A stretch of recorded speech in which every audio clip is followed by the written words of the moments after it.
Et super, content d'être là avec vous, même si c'est pas physique. Je dois avouer que je fais une sorte d'overdose de voyage. En plus, je sors de 20 heures de train hier pour passer de la Suède en France. Donc là, je suis bien content d'être dans le confort d'un fauteuil pour venir vous parler de mon sujet qui, à la base, en fait, était vraiment juste une petite exploration d'été en été 2014, moi j'étais étudiant en master, je faisais un master d'économie écologique à l'université d'Uppsala en Suède, et j'entends parler un petit peu de décroissance. J'avais lu et je décide de partir à l'université de Barcelone pour faire une université d'été de quelques semaines là-bas qui était spécialisée en écologie politique, notamment sur la décroissance.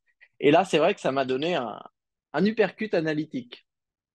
C'est-à-dire que j'ai découvert la puissance d'un terme que je n'avais jamais découvert et d'un paradigme scientifique autour qui m'a permis de mieux comprendre certains phénomènes qui m'avaient travaillé depuis le début de ma très courte carrière en tant qu'économiste. Et donc, je suis tombé dans ce trou-là et j'ai décidé de continuer à explorer jusqu'à en écrire une thèse sur le sujet. Alors donc, pour les courageux, elle est en ligne. Cette thèse, The Political Economy of Degrowth, que j'ai écrit entre 2016 et 2019, qui est vraiment un travail théorique. Et moi, c'est ce que je vais faire aujourd'hui. La décroissance, c'est un sujet, on peut très facilement rentrer dans la controverse, pour, contre, machin. La plupart du temps, c'est pas intéressant. Dans la plupart des médias, vraiment, cette espèce d'approche par les controverses rapides, superficielles, je pense pas qu'elles nous font avancer. Donc moi, ce que j'ai envie de faire aujourd'hui, c'est d'enrichir, vous proposer des outils conceptuels qui vont vous permettre, d'un côté ou de l'autre, en fait, de mieux penser les problématiques qui ont été explorées par les chercheurs et les activistes qui ont développé les concepts et les théories autour de la décroissance. Donc moi, ma thèse, c'est ce que j'ai essayé de faire, vraiment, une espèce de créer des cadres conceptuels qui permettent de mieux comprendre ce concept, notamment ce qui avait pas été fait avant du point de vue donc de l'économie. Cette thèse vraiment maladroite, vu qu'elle est très longue, j'ai essayé de la faire réduire, de la décroître en un livre plus approchable, hein, donc Ralentir ou périr, l'économie de la décroissance. Au final, j'ai réussi à faire tenir que certaines parties de la thèse. Et donc là, aujourd'hui, à partir de la fin du mois, là, je me lance d'ailleurs dans l'écriture du deuxième livre. On pourra en parler un petit peu dans la question, qui sera exactement la suite et qui ne s'appellera pas Ralentir ou périr 2. Je ne sais pas pourquoi. Quand j'annonce l'écriture du livre, les gens me demandent si je vais l'écrire aussi. Non, ça ferait vraiment un petit peu film américain.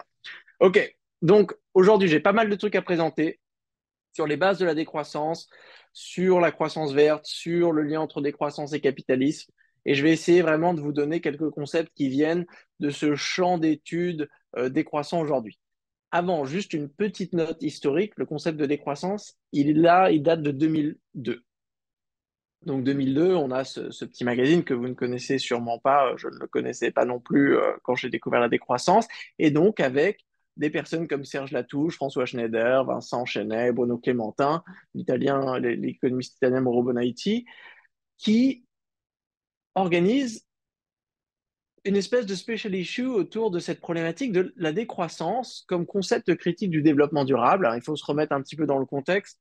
Donc, développement durable qui émerge au fond des années 80, qui devient ensuite très rapidement le paradigme dominant pour parler de soutenabilité. À partir du début des années 2000, supplanté par des approches d'économie verte et à la fin des années 2000 et dans les années 2010 par la notion de croissance verte qu'on verra après. Mais là, au début des années 2000, les décroissants, pour les appeler comme ça, donc ces personnes se disent, ah bah tiens, le concept de développement durable a perdu sa criticalité. Il a perdu sa radicalité parce que tout le monde est maintenant pour le développement durable. On y a mis tout. Le win-win-win, le triple bottom line, people, planet, profit, le social, l'économique, l'écologique. Et donc, c'est un concept qui a perdu un petit peu de sa puissance de transformation sociétale. Et donc, ils disent, eux, parlons plutôt de décroissance conviviale, de décroissance soutenable pour essayer de relancer un petit peu le débat. À la base, ça aurait pu être juste un magazine, hein, avec juste un petit concept, et ça serait passé comme si de rien n'était. Mais la création de ce slogan, et à l'époque, c'était vraiment un slogan, hein, ils appelaient ça un mot obus, vous avez appelé ça aussi euh, se dire, oui, c'est que Serge Latouche disait, c'est pas un concept en fait, c'est juste un slogan créé pour pouvoir discuter. Mais le slogan, le concept a accroché et ça a inspiré pas mal de gens de continuer. Alors, avant de rentrer dans le débat, ça c'est un grand travail que j'ai fait dans la thèse. Pour ceux que ça intéresse, vraiment, il y a le chapitre 5 sur la généalogie du concept de décroissance. C'est quand même un concept où ces personnes au début des années 2000 qui ont commencé à parler de décroissance, elles l'ont pas fait vraiment dans un vide conceptuel. Elles sont allées chercher plein de théories qui existaient déjà, notamment des théories précurseurs de l'économie, de l'écologie politique fin des années 60 et années 70. Alors, moi, il y en a, vraiment, il y a des classiques. Là, vous allez sûrement reconnaître le deuxième, tout en bas à gauche, The Limits to Growth, donc halte à la croissance, le rapport Meadows qu'on connaît aujourd'hui, qui représente un petit peu la première vague de ce qu'on appelle aujourd'hui l'objection de croissance. Alors, on verra qu'on peut faire une différence conceptuelle entre l'objection de croissance des années 70, qui est cette inquiétude, une inquiétude majoritairement environnementale, mais qui peut devenir aussi une inquiétude sociale vis-à-vis de la croissance et de ce qui se passerait si on continuait d'avoir une croissance économique infinie dans un monde écologique fini. Donc ça, c'est l'objection de croissance, c'est l'aspect critique. Il y a la décroissance qui s'est développée dans les années 2000 et il y a la post-croissance qui s'est développée à la fin des années 2000 et qui aujourd'hui a vraiment le vent en poupe. Mais je reviens sur quelques concepts ici qui sont toujours utilisés, qui sont absolument indispensables. Par exemple, et là on monte tout en haut à gauche, le livre d'Herman Daly. Bon, là j'ai mis un livre des années 90, mais on peut voir aussi son Steady State Economics qui date des années 70. Herman Daly, l'un des premiers économistes écologiques, qui lui façonne le concept d'état stationnaire. Alors pour ceux qui ont lu Ralentir ou Périr, vous savez que moi je définis l'état stationnaire, enfin je place l'état stationnaire comme l'un des objectifs d'une économie post-croissance, comme l'un des objectifs d'ailleurs d'un régime décroissant, c'est de pouvoir faire descendre une économie à un état stationnaire qui soit soutenable. Donc un concept absolument indispensable. Si on saute de deux cases pour aller sur la petite case rouge tout en haut, qui s'appelle The Entropy Law and the Economic Process, par le mathématicien roumain Nicolas Georgescu-Roegen, qui était d'ailleurs le directeur de thèse de Herman Daly, lui qui a été en 1971 vraiment l'un des premiers économistes à se dire, c'est marrant, les fonctions de production en économie donc néoclassique, en économie dominante, ne prennent pas en compte la nature, et si elles prennent en compte la nature, ne prennent pas en compte l'entropie. Donc la deuxième loi de la thermodynamique, cette dissipation en fait de l'énergie à travers le temps, et donc ça l'a embêté un petit peu Nicolas Georgescu-Roegen, qui était quand même assez pointilleux sur les mathématiques, vu qu'il était mathématicien, et donc il a réécrit une théorie économique qui prendrait en compte justement les lois de la physique, les lois de la biologie, comme des lois qui viendraient régir celles de l'économie.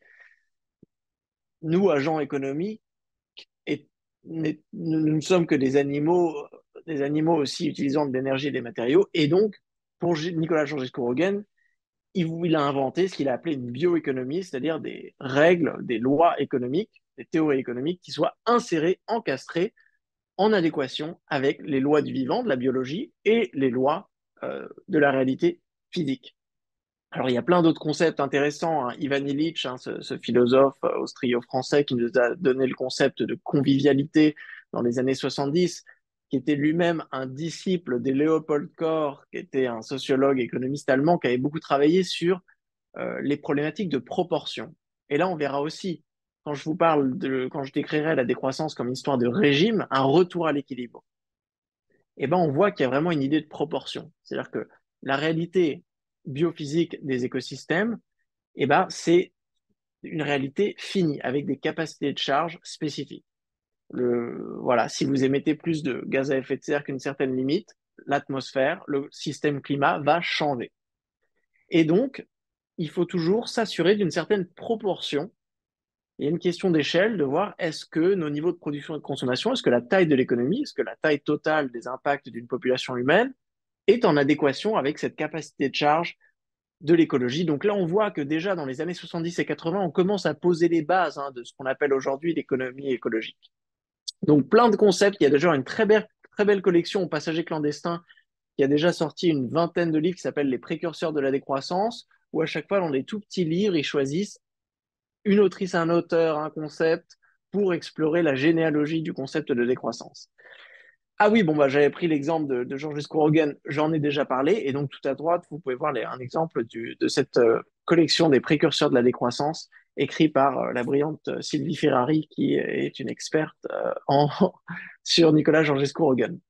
Et oui, juste un petit mot, parce que dans l'ouvrage de 1971, qui est un ouvrage en anglais, quand il est traduit en français, enfin d'ailleurs c'est plutôt quelques textes, c'est pas l'ouvrage entier parce qu'il est très long, mais quelques textes de Georges Scorogan qui vont être traduits en français en 1979. Et les personnes qui organisent cette traduction cherchent un titre en français qui fasse un petit peu stylé et ils se disent demain la décroissance. Ils valident avec Georges Scorogan, qui avait quand même des petites notions français. Georges Scorogan, en anglais, lui, il parlait plutôt de decline. Mais il dit, OK, la décroissance, pas mal. Et c'est vraiment ce livre en 1979 qui a fait naître le concept de se dire, ah bah tiens, on va appeler ça la décroissance. Et donc, c'est aussi un moment important dans l'histoire du développement du concept. Mais bon, j'arrête là parce que si je continue à parler de l'histoire de la pensée décroissante, on va tous s'endormir, surtout avec la chaleur. Donc, promis, on rentre dans le vif du sujet. Je voulais juste poser pour se dire qu'à chaque fois qu'on approche un concept, et ça, c'est un bon réflexe à avoir en tant qu'académique, les concepts ont une histoire, ils ont des concepts, ils ont des contextes sociaux, socio-idéologiques, socio-épistémologique. Et donc, il faut toujours aller chercher un petit peu les racines du concept pour mieux le comprendre. Et je vous donnerai des exemples sur comment des grandes batailles historiques, par exemple la bataille conceptuelle entre l'écosocialisme et les écomarxistes et les décroissants, ont été résolues justement en ficelant des concepts qui se sont opposés pendant des années, en justement retraçant une généalogie commune. Ok, alors ça c'est l'article, mon article préféré, c'est la revue de littérature parfaite sur la décroissance. Alors, avec des collègues, on est en train d'en écrire une nouvelle parce que celle-là, elle date quand même de 2018. Et il y a eu plus d'articles publiés depuis 2018 que dans toute l'histoire du concept. Aujourd'hui, on a à peu près une littérature de 700 articles académiques, donc revus par les pairs, en anglais sur la décroissance. Il y en a à peu près une centaine publiés chaque année, avec vraiment plein de sous-groupes d'études. Donc, vous avez des économistes qui font de la macroéconomie écologique, qui viennent regarder un petit peu des scénarios en termes d'utilisation d'énergie, de matériaux, des scénarios de décarbonisation, qui utilisent donc des techniques de décroissance, donc des hypothèses de réduction de la production de la consommation. Vous avez des personnes qui travaillent juste sur la technologie et la question du numérique. Il y en a qui travaillent, font des cas d'études en anthropologie pour mieux comprendre comment, je ne sais pas, certaines monnaies complémentaires locales viennent à émerger, comment certains réseaux de partage d'objets, qu'est-ce qui se passe, pourquoi est-ce que certaines personnes en masse en viennent à quitter leur emploi. Donc des sociologues qui viennent étudier un petit peu ça, les gens qui décident de travailler moins. Donc aujourd'hui, il y a même des groupes depuis quelques années, il y a beaucoup d'articles sur le tourisme et la décroissance. Donc les gens dans ce qu'on appelle les études touristiques, Sign Tourism Studies, sont venus mobiliser le concept de décroissance pour justement comprendre, trouver des solutions à ce qu'on appelle maintenant du surtourisme, over-tourism, donc des villes comme Barcelone, qui se retrouvent justement en dépassement de leur capacité d'accueil de personnes pendant certaines périodes et qui ont trouvé dans la décroissance et donc certaines notions de proportion et d'équilibre et donc bien sûr la transition et l'aspect régime, et ben, de la matière à penser pour repenser le tourisme. Alors bien sûr, quand on parle de décroissance, tout de suite, dès le départ, il faut mentionner, euh, comment dire, son alter ego. Voilà, c'est le grand paradigme, d'ailleurs, qui est à peu près le même âge, on pourrait dire. Les notions de croissance verte, elles émergent aussi dans les années 2000. Et aujourd'hui, donc là, tous les livres que j'ai choisis dans ce slide, c'est des personnes qui sont en désaccord avec la décroissance parce qu'ils pensent que nous pouvons verdir la croissance. C'est une position qu'on peut diviser peut-être en deux grandes familles. Les écomodernistes à tendance pro-capitaliste. Une belle représentation, c'est Alessio Terzi, un économiste italien qui travaille à la Commission européenne, qui a écrit Growth for Good, Reshaping Capitalism to Save Humanity from Climate Catastrophe. Donc là, en fait, c'est de dire, voilà, on peut verdir la croissance et le capitalisme va permettre de le faire. Mais on a aussi, et là je vous invite à regarder en haut le livre d'Aaron Bastani, Fully Automated Luxury Communism, qui a été traduit en français, je crois, communisme de luxe, même s'il y a un petit peu plus de détails dans le mot anglais, où là, justement, c'est une version anticapitaliste de la croissance verte. Eux, justement, qui disent le capitalisme ne parviendra jamais à verdir la croissance, mais le communisme, lui, pourrait. Et donc là, on voit que c'est pas seulement une division un petit peu pro-capitaliste pour la croissance verte, anticapitaliste pour la décroissance. Non, là, on a vraiment un débat sur est-ce qu'on va pouvoir verdir la croissance. Et ce débat-là, moi, je le trouvais assez mal construit. Quand je suis arrivé en tant que jeune doctorant, j'arrivais pas à comprendre déjà que personne n'avait vraiment défini ce que ça voulait dire verdir la croissance. C'est-à-dire que vous aviez des gens qui étaient en désaccord total, mais personne n'avait vraiment un cadre conceptuel pour montrer, bah voilà, ça c'est une croissance verte, ça c'est une croissance pas verte. Alors moi, c'est ce que je suis venu créer pendant le départ de ma thèse, donc c'est ce que j'ai publié dans ce rapport, hein, le découplage démystifié en 2019. C'est un cadre pour mieux comprendre qu'est-ce que ça veut dire la croissance verte. Alors ce cadre, il est là. En gros, une croissance verte, déjà, quand on parle de croissance verte, ça fait référence à un concept qui est celui de découplage. Découplage, c'est la dissociation entre deux agrégats. Un agrégat censé mesurer les activités économiques, souvent le produit intérieur brut, GDP, et un agrégat qui mesure l'empreinte écologique, très souvent dans les études, les émissions de gaz à effet de serre. Si on veut vraiment avoir une croissance que l'on peut véritablement qualifier de verte, eh ben, il faut que cette croissance, pour moi, elle ait quand même plusieurs caractéristiques. Il faut que ça soit déjà ce qu'on appelle un découplage absolu et non seulement relatif. Donc, on va partir de la courbe qui est la plus proche de celle du GDP-PIB. Donc là, c'est une courbe de couplage. Vous avez un point de plus de PIB, vous avez un point de plus de gaz à effet de serre. Les deux sont parfaitement couplés. Bien sûr, dans le cas des gaz à effet de serre, c'est un problème. C'est une croissance qui n'est pas verte. Découplage relatif, c'est quand vous avez une baisse de l'intensité carbone de votre PIB. C'est-à-dire que votre PIB continue d'augmenter, on va dire à la même vitesse, les émissions augmentent tout de même en proportion, mais comme on voit dans la deuxième courbe, elles augmentent moins vite que le PIB. Donc les émissions en absolu continuent d'augmenter à l'échelle de votre économie, mais l'intensité carbone de votre économie baisse.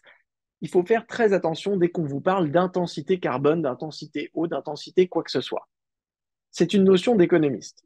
Pourquoi? Parce que les écologistes ne parlent pas d'intensité carbone d'une économie, non, ils vont nous parler de stabilité climatique. Pareil, si on parle, je ne sais pas, de rejet de certains déchets qui vont venir impacter la stabilité d'un lac, eh ben, on va regarder ce qu'on appelle des limites planétaires ou des capacités de charge. Donc là, si le but, nous disent les climatologues, c'est de faire baisser les émissions de gaz à effet de serre, le découplage relatif n'est pas vraiment une croissance verte. On va dire que c'est une croissance plus verte relativement que celle que l'on avait avant. Donc là, pour moi, cette caractéristique, ça c'est la plus grande partie des pays à haut revenu, et je vous donnerai quelques exemples après, ont connu des expériences de découplage relatif. À partir du moment où on passe la ligne pointillée horizontale au milieu, on passe dans ce qu'on appelle un découplage absolu. Découplage absolu, ça veut dire que vous juxtaposez une hausse du PIB, un point de plus de PIB, avec une baisse. On va continuer l'exemple des émissions de gaz à effet de serre. Donc ça, c'est bien. Là, il y a un véritable découplage. Mais après, on peut faire la différence entre un découplage absolu qui va être suffisant et un découplage absolu qui sera tout petit. Donc par exemple, vous avez un point de plus de PIB et moins 0,0001% d'émissions. C'est du découplage absolu, mais c'est plus proche d'une stabilisation qu'une véritable baisse des émissions. Ce qui est important, en fait, et ce qui va venir définir la suffisance d'une baisse des émissions de gaz à effet de serre ou de n'importe quelle autre pression sur l'environnement, c'est une limite planétaire ou une limite écologique. Parce qu'elles ne sont pas toutes à l'échelle planétaire, bien sûr. Et donc, une croissance véritablement verte, c'est une croissance qui se ferait sans que cette pression écologique ne vienne outrepasser une limite planétaire. Donc, dans le cas, par exemple, des gaz à effet de serre aujourd'hui, un véritable découplage qu'on pourrait célébrer, ça serait de pouvoir continuer à augmenter le PIB tout en faisant baisser les gaz à effet de serre à une vitesse et une magnitude suffisante pour tenir, on va dire, un budget carbone à peu près correct. Donc là, ça nous aide déjà à penser la croissance verte, ou dès qu'on entend des arguments sur la croissance verte, on peut se poser la question, oui, mais déjà, quelle pression sur l'environnement? Est-ce que c'est au niveau de ce que les économistes écologiques appellent des sources, donc l'extraction de minerais, de métaux, de biomasse, le prélèvement de l'eau, l'utilisation des sols ou de l'énergie, ou est-ce que c'est au niveau de ce qu'on appelle des puits, les émissions de gaz à effet de serre, l'impact sur la biodiversité, la déjection de déchets. Donc là, toujours, il faut se dire, moi, c'est en tant qu'économiste écologique, je regarde la totalité de ces pressions sur l'environnement. Une économie soutenable, c'est une économie qui arrive à concilier activité économique et respect de la capacité de charge des écosystèmes qui la maintiennent. La deuxième question qu'il faut se poser, une fois que vous avez identifié les pressions sélectionnées, donc la variable, on va dire la courbe écologique, c'est ensuite, on peut aussi venir se dire, est-ce que le PIB est un indicateur valide des activités économiques? Le concept de découplage, il émerge au début des années 90. C'est une littérature où il y a à peu près 900 articles aujourd'hui, empiriques sur le sujet. Et pendant très longtemps, les économistes, étant des économistes, ont pris le PIB comme indicateur. Aujourd'hui, je pense que la plupart d'entre vous, dans vos cours, vous avez dû entendre parler des limites de cet indicateur, surtout des limites non seulement fondamentales de ce qu'il vient mesurer, mais aussi des limites méthodologiques sur comment faire des analyses sur le temps long, donc notamment comment passer du PIB nominal au PIB réel, en enlevant donc l'impact des prix, ce qui est assez difficile à faire, vu que les prix sont des institutions humaines. Alors que l'écologie, c'est assez facile à mesurer, hein. Quand on a un litre d'eau, on a un litre d'eau, une tonne de carbone, c'est une tonne de carbone. Donc là aussi, aujourd'hui, il y a beaucoup d'études qui ont décidé d'arrêter d'utiliser le PIB pour faire des études de découplage, et j'en mentionnerai peut-être une, où maintenant, on regarde plutôt le découplage entre le bien-être et les pressions sur l'environnement. Je pense que ça, c'est vraiment un shift majeur dans la littérature de la décroissance et de la post-croissance, c'est d'avoir réussi à venir changer cette discussion, de se dire le but, ce n'est pas de décarboniser le PIB, il n'y a aucun sens. Le but, c'est de découpler bien-être et pression sur l'environnement. C'est ça une économie efficace. C'est une économie qui arrive justement à prendre un minimum de ressources naturelles et à le transformer en un maximum de bien-être. Le bien-être en termes de satisfaction de besoins concrets. L'inflation, l'activité économique, le PIB, l'emploi, tout ça, c'est des variables intermédiaires. Donc voilà, bon là je vous ai donné deux, trois trucs. Ça, c'est l'étude dont je vous ai parlé, donc qui va venir regarder, comparer la satisfaction de 11 variables sociales. Vous les voyez à l'intérieur, c'est le donut de Kate Raworth pour ceux qui connaissent. Donc 11 minima sociaux, l'emploi, le logement, l'éducation, la démocratie, et qui vient les comparer à 7 maxima écologiques. 7 maxima écologiques que vous pouvez voir ici, l'empreinte matérielle, les émissions de CO2. C'est une étude pour 144 pays qui nous montre justement l'évolution de ces pays au fil des années et est-ce que les pays arrivent à satisfaire plus de besoins, c'est-à-dire à faire disparaître le rouge à l'intérieur du donut, c'est-à-dire dans les petites parts de tarte bleues, tout en évitant de surpasser ecological ceiling, donc le plafond écologique. Et donc de rester dans ce que Kate Raworth appelait the just and safe space for humanity, qui est ce petit corridor vert. D'ailleurs, dans la littérature scientifique, on appelle ça des corridors de consommation et des corridors de production. OK, donc c'est important d'avoir ça parce que la plupart des études, mais vraiment 90% des gens qui vont vous parler de croissance verte ne parleront que de carbone. Le carbone est un problème fondamental aujourd'hui, mais on verra que si théoriquement découpler l'activité économique des émissions de gaz à effet de serre est possible, parce qu'il suffit juste de se débarrasser des énergies fossiles, d'accord? Donc on comprend bien que si on avait une économie qui n'utilisait vraiment que des énergies renouvelables, on aurait complètement découplé activité économique des gaz à effet de serre. Mais comment est-ce que vous faites pour découpler l'activité économique de l'utilisation de l'énergie et des matériaux? Vous n'avez pas d'alternative à l'énergie en concept spécifique. Ou pareil, vous n'avez pas d'alternative aux matériaux. Et d'ailleurs, les matériaux que vous utilisez pour construire des infrastructures fossiles sont aussi les mêmes que vous utilisez pour construire des infrastructures d'énergie renouvelable. Donc là, on voit qu'il y a des challenges qui sont encore plus gros et difficiles à résoudre que les gaz à effet de serre. Là, cette étude qui a été publiée cette année qui nous montre, donc, vous avez plusieurs pressions sur l'environnement. À gauche, l'impact sur la perte de biodiversité, l'écotoxicité territoriale, l'usage des terres, les gaz à effet de serre, pour l'Union européenne, de 1995 à 2019. Bon, c'est une étude un peu spécifique, en fait, qui nous montre, et ça c'est important aussi, que tous les impacts qu'une économie a ne se font pas à l'intérieur même de cette économie, c'est-à-dire domestiquement. On comprend bien, hein, tous les imports. Aujourd'hui, si vous achetez, je ne sais pas, une Mercedes, et la Mercedes qui a été produite en Allemagne, bah, les émissions de gaz à effet de serre, ils vont dans le tableau Excel de l'Allemagne, dans ses émissions domestiques. Mais c'est vous qui l'utilisez. Donc aujourd'hui, on fait ce qu'on appelle des mesures par la consommation, le faire des mesures par la production, qui viennent intégrer tous les impacts qu'on a dans nos importations. Donc bien sûr, vous ajoutez ce que vous avez les impacts dans vos importations, et vous venez déduire ce que vous avez dans vos exports. Pour l'échelle européenne, on voit que là, si je ne me trompe pas, on a euh, attendez, je regarde juste où c'est là. Voilà. Hop, très bien. Je remets. Donc, en jaune, les impacts domestiques. En bleu, les impacts dans un autre pays. Et en rouge, la moyenne. Donc, là, on ne va pas regarder les émissions de gaz à effet de serre. Ils sont en légère baisse. C'est bien. On verra que c'est loin d'être suffisant. On peut regarder l'empreinte matérielle. Plus 9,4% depuis les années 90. Donc ça, c'est absolument terrible parce que l'empreinte matérielle, ça prédétermine 90% de tous les autres impacts sur l'environnement. Quand je vous dis empreinte matérielle, c'est une mesure en tonnes de la biomasse, métaux, minerais et énergie fossile dont vous avez besoin pour toutes les choses qu'une économie utilise. Bien sûr, ça ne se calcule pas individuellement, mais en gros, c'est tous les matériaux qui rentrent dans toutes les choses qu'on utilise en France. Et ça, dans ces pays riches, en fait, on a des recouplages, vu que c'est de plus en plus difficile de trouver des matériaux.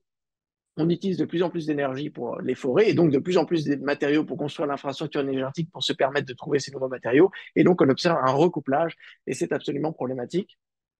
Et on n'en parle pas beaucoup. Donc là, encore, l'intérêt d'avoir une approche avec toujours plusieurs indicateurs de pression environnementale. La littérature scientifique, qu'est-ce qu'elle nous dit sur le découplage? Il y a quelques paragraphes dans le rapport du GIEC, dans la R6, ce qui est toujours une bonne manière, parce que le rapport du GIEC, c'est une revue de littérature, donc c'est très bien, ça nous donne un petit peu voilà, quelles sont les connaissances et quelle est la solidité des connaissances actuelles sur un certain sujet. J'ai fait une analyse assez poussée de ce qui se racontait dans le rapport du GIEC sur le découplage, que vous pouvez lire sur mon blog. Et ce que j'ai réalisé en parlant aux auteurs du rapport du GIEC, aux auteurs cités dans cette section du rapport du GIEC, c'est que ces études, en fait, toutes nous disaient que oui, on a remarqué certaines formes de découplage, le plus souvent relatif et très rarement absolu pour certaines formes de pression, la plupart juste un petit peu de carbone, mais pas grand-chose d'autre. Mais c'est plus l'exception que la règle, et dans tous les cas, nous n'avons jamais remarqué un type de découplage qui serait considéré comme suffisant pour pouvoir permettre à une économie développée de non seulement maintenir sa taille actuelle, mais aussi de continuer à croître. Et là, je vous ai amené une étude qui est sortie hier. Donc là, vraiment, il n'y a pas plus frais, ça sort du four, de deux collègues, où ils se posent la question justement, est-ce que is green growth happening? Et donc, qu'est-ce qu'ils font? Ils regardent tous les pays du monde. Ils viennent regarder quels sont les pays du monde qui ont réussi à faire du découplage absolu. Il y en a 11.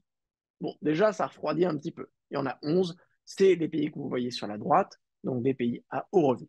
Ça, c'est les 11 pays qui ont réussi entre 2013 et 2019 à juxtaposer une croissance du PIB et une réduction de leur empreinte carbone. Donc là, ça prend en compte les importations, hein, c'est mesuré par la consommation. Ça, c'est les données que vous voyez en gris à gauche, 2013-2019. 2020-2022, ça c'est un mix de données et d'estimations parce qu'on n'a pas encore toutes les données pour ces années, mais bon, ça continue un petit peu là. Ensuite, les courbes, qu'est-ce qu'elles nous montrent? Le rouge, c'est le business as usual, donc en faisant des scénarios, on peut s'attendre, chaque courbe correspond à un pays, la courbe en gras correspond à la moyenne. Ça ne va pas suffire pour atteindre la neutralité climatique à temps. D'ailleurs, ils calculent dans le papier que pour atteindre la neutralité climatique à donc une réduction de 95% des émissions de gaz à effet de serre, à la vitesse actuelle, ça prendrait en moyenne dans ces pays à haut revenu, dans ces 11 pays, 220 ans. Et pendant ces 220 ans, ces pays émettraient plus de 27 fois leur budget carbone pour atteindre cette neutralité. Donc, en gros, qu'est-ce qu'on entend? Ah, ça va pas du tout assez vite. Pour ce qu'il faudrait faire, c'est les courbes bleues, qui sont donc 10 fois supérieures en vitesse à peu près aux courbes rouges. Ça, c'est des courbes qui permettraient à ces pays d'avoir donc cette fameuse croissance verte qui serait possible. Et là encore, on ne parle que de carbone. Donc, en gros, le papier nous dit, bon, oui, on a quelques expériences de découplage absolu, qui sont souvent temporaires aussi, j'y viendrai dans un instant, mais bon, voilà, les personnes qui espèrent faire baisser l'empreinte carbone de manière suffisante tout en continuant à produire et consommer plus, je pense, vont être déçues. J'en profite pour une autre étude qui n'est pas encore publiée, qu'on a écrit avec un collègue, où nous, on applique un petit peu la même logique, mais moi, ce qui me tracassait, c'est toujours de comparer en fait la baisse des émissions d'une année à une autre. De se dire, ah bah tiens, on a baissé les émissions de 9% de 1990 à aujourd'hui. Moi, ça me dérangeait, donc on a fait une analyse par année. Et on a étudié les variations annuelles, et donc euh, la corrélation entre les variations annuelles de PIB et les variations annuelles de gaz à effet de serre pour les 28 pays de l'Union européenne. Et on s'est rendu compte que depuis les années 90, il y avait clairement trois phases. Il y a des phases, donc une grande phase de stagnation dans les années 90 avec moins 0,37% d'émissions par an, donc assez stable. Une phase très courte de 7 années de réduction, moins 2,6 par an, et ensuite une rephase de stabilisation. La phase, pour ceux qui, pour les petits malins, ont remarqué que bien sûr, cette phase de 7 ans, elle commence à la crise financière, donc le PIB, gros ralentissement. Et ça aussi, dans l'analyse, on s'est rendu compte que quand la croissance économique est supérieure à 1%, les baisses de gaz à effet de serre ne sont jamais supérieures à 2%. Donc on a cette espèce de corrélation qui est difficile à échapper. Et là, je pense que c'est assez facile à expliquer. Hein. Ce qu'on essaie de se montrer dans ce papier, c'est que c'est plus facile de faire baisser les émissions de gaz à effet de serre si on produit et on consomme moins comparé à un scénario où on produit et on consomme plus. Vous allez me dire, c'est débile, mais on en est là. C'est-à-dire que les gens qui parlent de croissance verte disent que ce sera plus facile de réduire les émissions en produisant et consommant plus qu'en produisant et consommant moins. Donc, bon, à un moment donné, il faut quand même le démontrer. Et nous, donc, ce qu'on montre dans ce papier aussi, c'est que chaque point là est un pays. Vous avez les trois couleurs, c'est les trois phases. Mais ce qui est important, c'est qu'on montre qu'est-ce qu'il faut faire, quel est le point suffisant si on voulait juste atteindre le moins 55% des émissions d'ici 2030. Vous savez, c'est le Fit for 55 adopté par la Commission européenne. Donc là, il nous faudrait une réduction annuelle des émissions de 3,4%. Donc ça, on voit que cette réduction, les pays ne l'ont jamais atteint, sauf dans des périodes exceptionnelles, et ces périodes exceptionnelles étant toutes liées à des périodes de récession. Donc nous, ce qu'on arrive à montrer dans ce papier, c'est qu'en fait, nous n'avons jamais vraiment réussi à avoir une vitesse de découplage suffisante, et ça pourrait être lié au fait que l'on s'obstine dans ces économies à vouloir constamment produire et consommer plus. Ok, je passe ce graphe parce que je passe peut-être un petit peu trop de temps. Ok, allez, on va parler de la Chine plutôt, parce que nous, là, l'étude pour l'Europe, et là, j'ai quelque chose qui vient d'être publié aussi pour la Chine. Pour continuer cette logique, si vous avez un certain couplage qui change au fil du temps entre vos activités économiques et vos émissions de gaz à effet de serre, et que tout ce que vous faites, malgré le progrès technologique, vous arrivez à avoir du petit découplage relatif, des trucs comme ça, mais vous n'arrivez pas à tout découpler de manière magique. Et bien donc, ça vous permet d'estimer un petit peu, on va dire, l'ordre de grandeur des réductions de production et de consommation nécessaires pour atteindre la neutralité carbone. Alors là, c'est un auteur qui le fait pour la Chine, qui nous dit, bah voilà, si on regarde les données chinoises de 2000 à 2021, on a chaque année une augmentation de 8,6% du PIB et une augmentation de 5,6% des émissions par an. Si vous avez été attentif jusque-là, vous avez remarqué que c'est du découplage relatif. Le PIB augmente plus vite que les émissions de gaz à effet de serre. Mais ce n'est pas du découplage absolu, parce qu'on n'a pas de baisse. Si ça avait été du découplage absolu, on aurait eu un moins X% d'émissions par an. Ça nous amène en 2021, et là, cet auteur calcule, bon, voilà, le business as usual, il nous amène au-delà du budget carbone, pour pouvoir respecter un certain budget, il faudrait avoir une contraction économique autour de moins 0,4 à moins 2,3% par an, jusqu'à atteindre la neutralité carbone. Cette étude, nous, on l'a fait pour l'Europe aussi, et l'Europe, c'est entre moins 1 et moins 2% du PIB par an, jusqu'à ce qu'on atteigne la neutralité carbone. Là, c'est des façons, si on prend aujourd'hui les intensités carbone de nos économies, et la vitesse à laquelle on arrive à les améliorer, c'est des scénarios précautionneux de se dire, bon voilà, si on a plus d'une augmentation du PIB, ça va être difficile, voire impossible d'arriver à atteindre la neutralité carbone. Ok, promis, j'arrête avec ces graphes sur le découplage, même si c'est vraiment un sujet passionnant. Je vous encourage à lire le papier de Jason Nicol et de Yefim Vogel qui a été publié dans The Lancet hier, qui est aussi un très bel exemple de travail académique. Donc pour ceux d'entre vous qui s'orientent vers le milieu universitaire, je vous encourage vraiment le plus tôt possible à aller lire la science. Pour lire la science, ça veut dire aller consulter les revues. Donc là, The Lancet, ça peut être une revue Ecological Economics, ça peut être une revue Monthly Review, donc il y a des milliers de revues, et d'aller lire vraiment les PDF des articles scientifiques. C'est comme ça que vous avez un premier accès à la connaissance scientifique. Tout ce que vous lisez après dans les magazines, dans les conférences, dans les choses comme ça, c'est de la deuxième main. C'est du recyclé, c'est du manger, c'est du pré. Vraiment, si vous voulez vous faire une opinion sur un sujet, il faut aller consulter à la source. Alors voilà, génial. Donc, si l'on admet d'une certaine manière que nous avons un couplage entre non seulement activité économique, PIB et carbone, mais aussi pression sur l'environnement, on l'a vu, l'empreinte matière, hein, elle augmente. Donc là, c'est même pas un couplage, c'est un recouplage. Si l'on admet également qu'il faut baisser l'empreinte écologique totale d'un pays, dans le cas de la France, et c'est le cas en commun avec tous les pays à revenus, nous savons qu'il faut baisser l'empreinte écologique totale.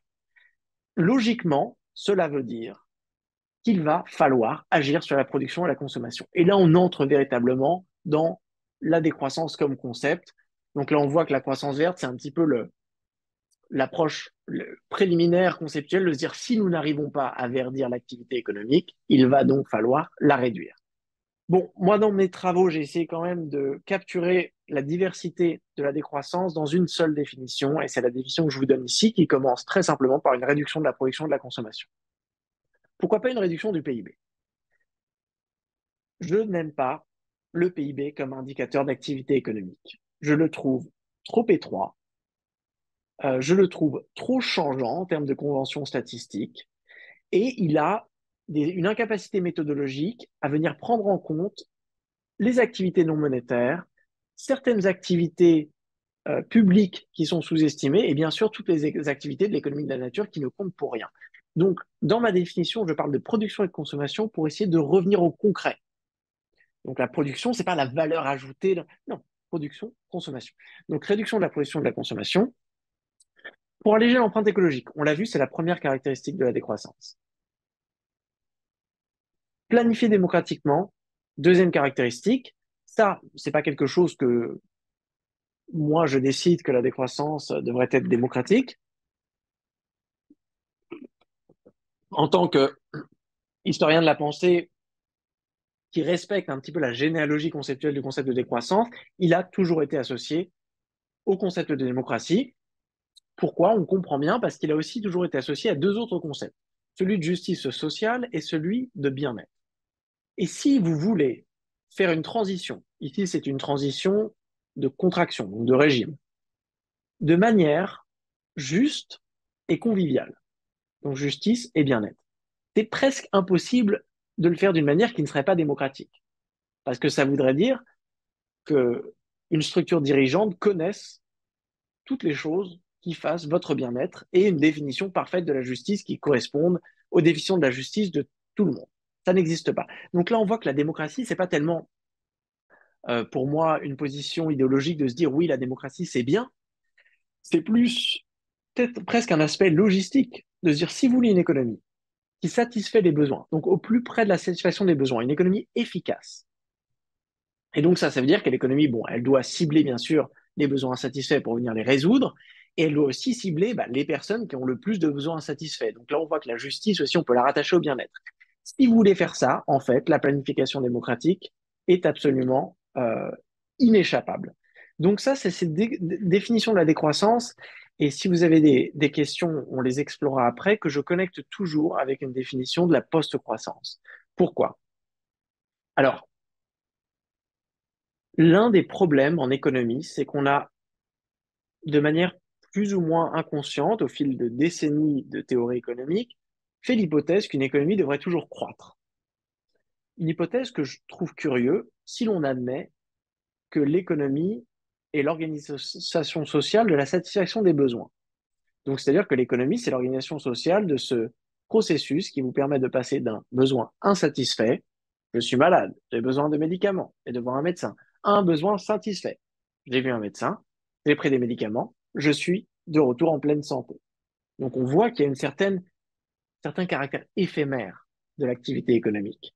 Il y a des périodes de croissance, oh là, il y a une pandémie, les besoins insatisfaits en termes de santé explosent. Et donc, l'activité productive en termes de médecins et de médicaments doit croître pour faire face aux besoins insatisfaits.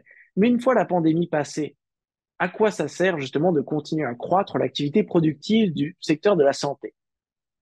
Donc, pour moi, j'ai toujours trouvé ça un petit peu bizarre d'avoir cette croissance comme le mode de développement par défaut, le mode d'opération par défaut d'une économie. Alors que la décroissance et la post-croissance, c'est pour ça que je les articule, la décroissance, c'est une transition.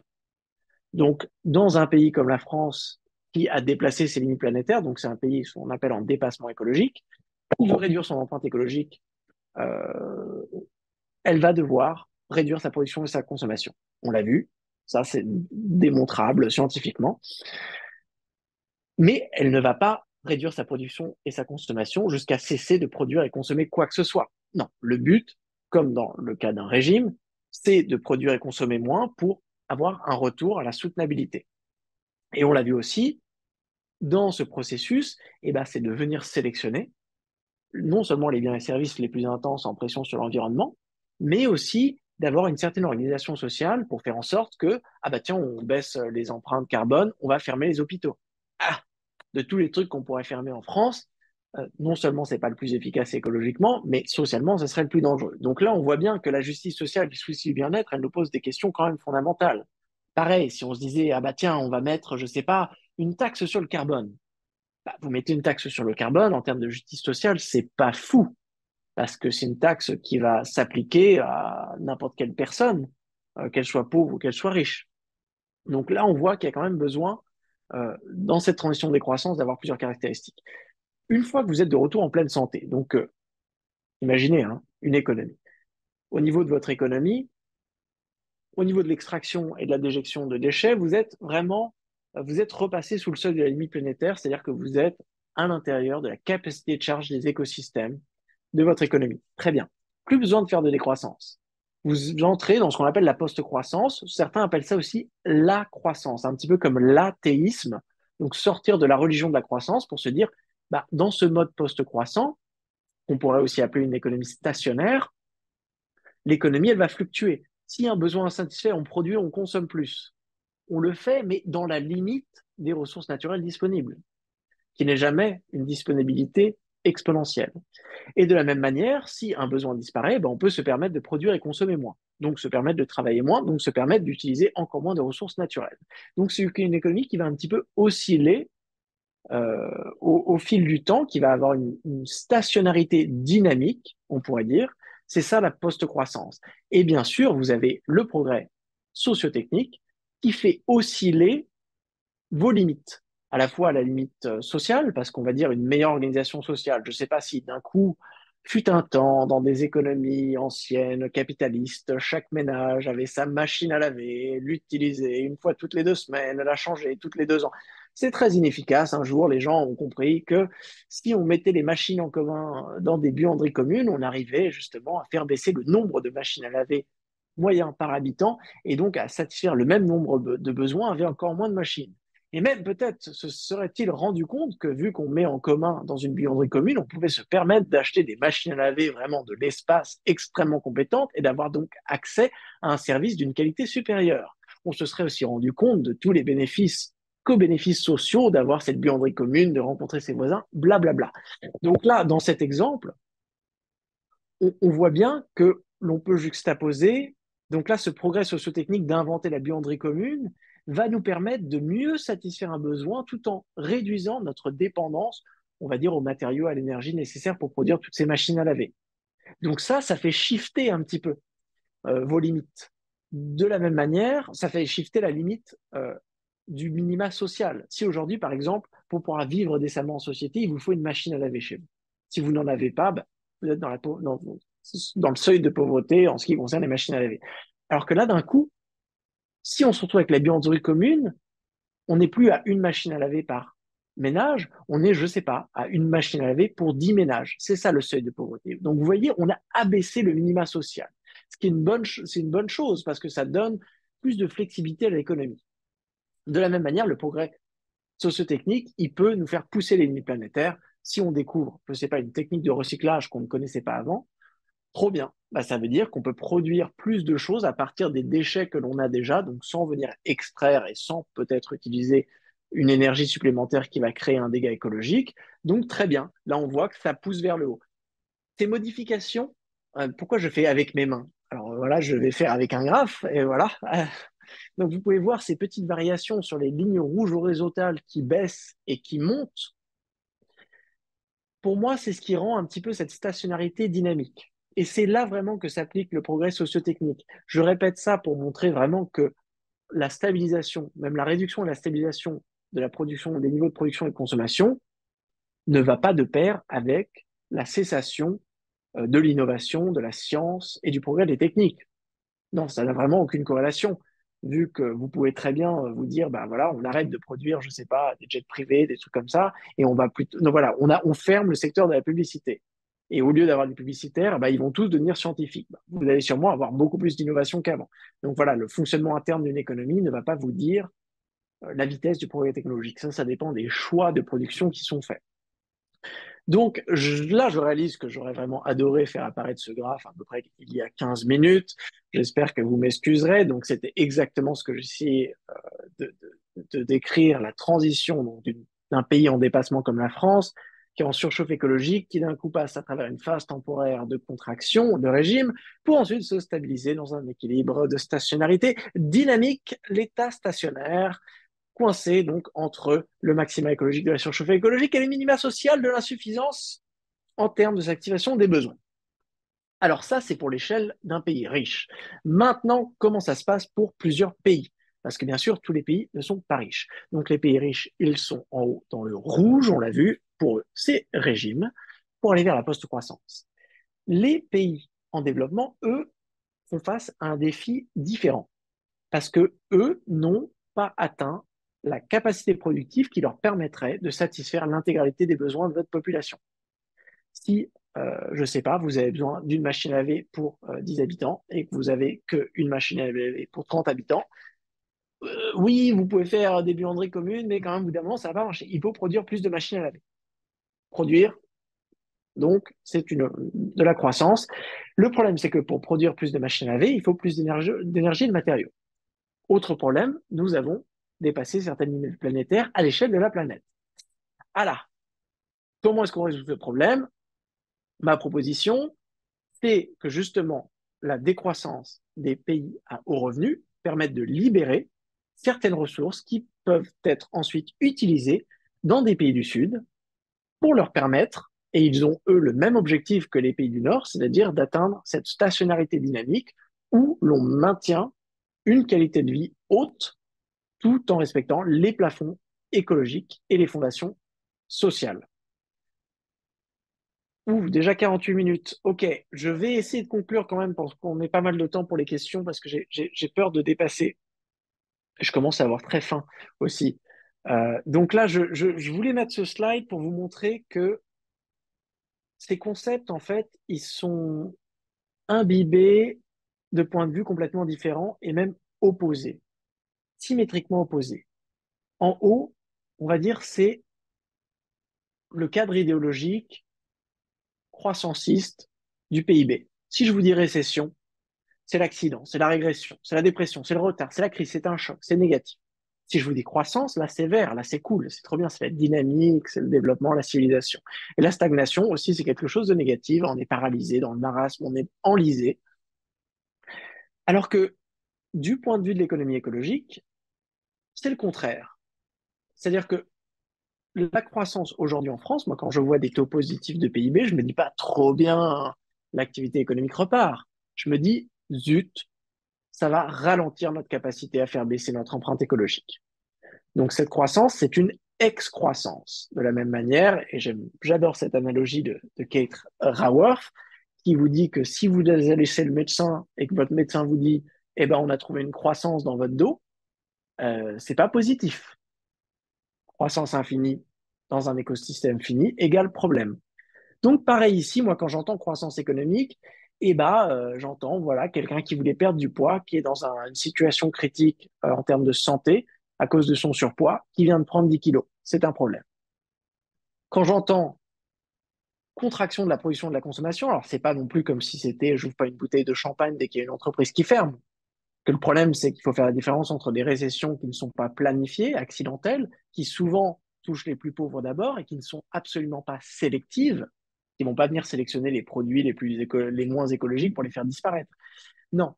Donc, mais une décroissance, donc cette réduction de la production et de la consommation qui serait planifiée démocratiquement dans un esprit de justice sociale et dans le souci du bien-être, là, on pourrait la comprendre comme un assainissement, un rééquilibrage, une stabilisation, qui nous amènerait vers donc cet état stationnaire.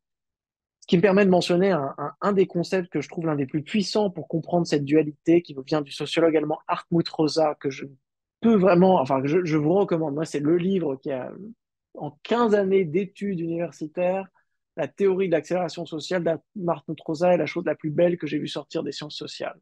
Donc, je vous recommande. C'est long, c'est difficile, mais à la fin, on se retrouve avec un super pouvoir.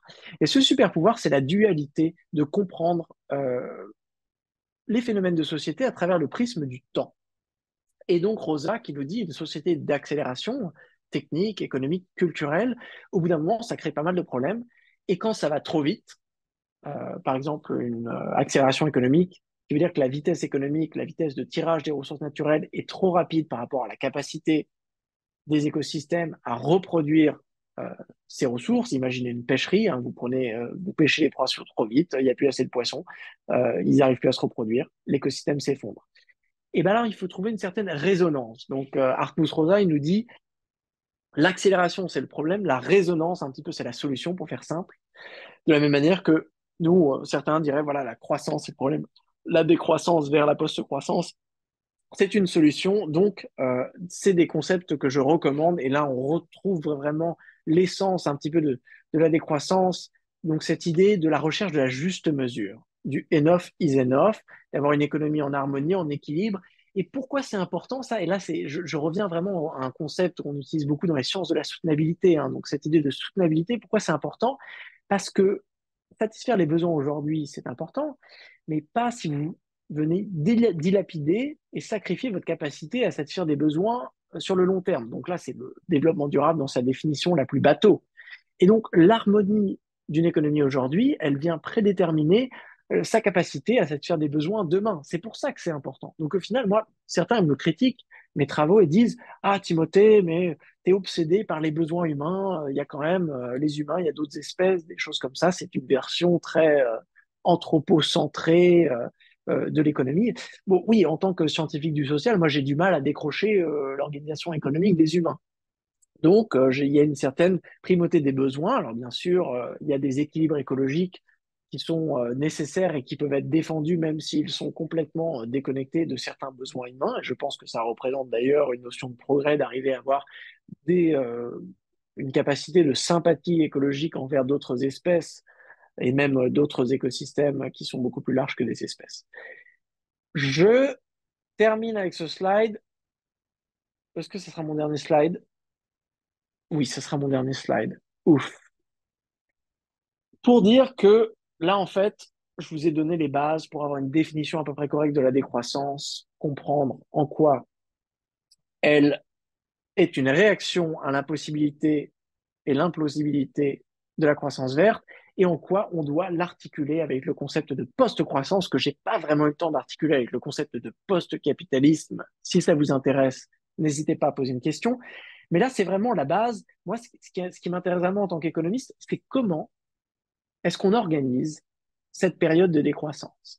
Parce que vous en doutez bien, on est dans une économie capitaliste aujourd'hui où les entreprises cherchent la croissance de leur chiffre d'affaires et surtout de leurs profits, où les individus ont quand même une tendance à se réjouir d'une augmentation de leur pouvoir d'achat et où les gouvernements se font bataille pour voir pour leur PIB augmenter. Donc, on a tout un cadre institutionnel qu'on hérite depuis le début du siècle pour la croissance depuis les années 1950 qu'on va devoir changer. Donc ça correspond un petit peu à changer vraiment le logiciel de l'économie et ça se pose la question de comment est-ce qu'on fait ça? Comment est-ce qu'on change, mais aussi en ayant des filets de sécurité? Je vous donne un exemple. Si on se rend compte que l'on ne peut pas verdir le secteur de l'aviation, dont les émissions sont en augmentation vraiment impressionnante, et donc il va falloir faire voler moins d'avions. Si vous voulez faire voler moins d'avions, ça va vouloir dire une certaine contraction des heures de travail nécessaires dans le secteur de l'aviation. Donc là, en tant qu'économiste, il faut se dire, ah mais ok, là on va prendre l'exemple de se dire, allez, moitié moins. Imaginons le secteur de l'aviation se voit réduire de moitié. Bon, qu'est-ce qu'on fait? Est-ce qu'on vire la moitié des personnes? Est-ce qu'on a peut-être une réduction du temps de travail? On met tout le monde à temps partiel? Comment est-ce qu'on organise la baisse? Est-ce que c'est ce qu'on appelle des corridors de production? Donc, par exemple, un quota de vol. On dit, bah, chaque aéroport, on limite les quotas de vol à l'échelle nationale et ensuite on les répartit entre compagnies aériennes ou entre aéroports. Est-ce que c'est des taxes sur la consommation, taxes exponentielles, progressives sur les billets d'avion et on espère justement que ça va limiter les vols de moitié? Est-ce que c'est des quotas d'avions? Donc là, on voit tout de suite qu'il y a plein de choix à faire. Et moi, j'ai passé beaucoup de temps dans ma thèse à explorer la boîte à outils de ce qu'on pourrait appeler des instruments de politique économique. Donc là, dans ce papier, qui est la plus grande revue de littérature du champ des croissants qui a été publié l'année dernière, où on a passé en revue 1166 textes, donc non seulement les 600 articles académiques, mais aussi des livres et des rapports, pour identifier 530 propositions générales, mais il y a une grande partie de ces propositions, c'est juste des objectifs et des buts, et 380 instruments spécifiques. Là, je vous ai mis vraiment les 10 plus fréquents, donc les plus populaires, on pourrait dire, donc le revenu de base, la réduction du temps de travail, la garantie de l'emploi, le revenu maximum, les quotas sur l'utilisation des ressources naturelles. Si vous avez des questions vraiment précises sur ces choses-là, n'hésitez pas à demander. Sur le dernier chapitre de ma thèse, moi, ce que j'avais essayé de faire, c'est d'utiliser une technique de modélisation qui s'appelle la dynamique des systèmes pour créer des scénarios de transition pour, en utilisant un petit peu l'analogie des recettes, des ingrédients à des recettes.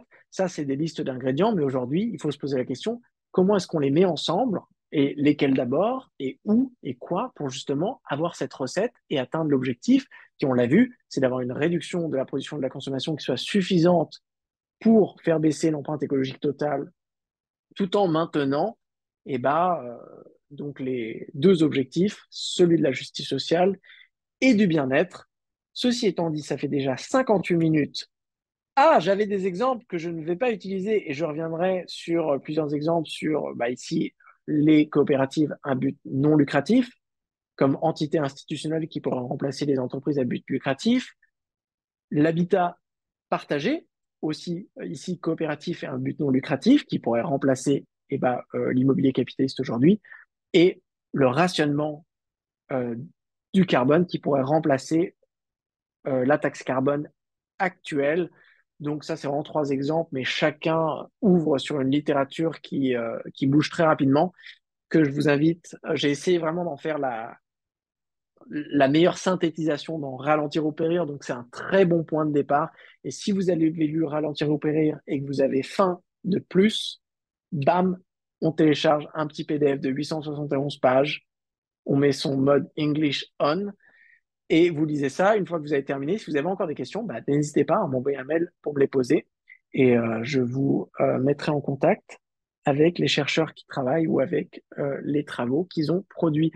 59 minutes toute pile, je m'arrête ici et en avant les questions. Merci de votre attention.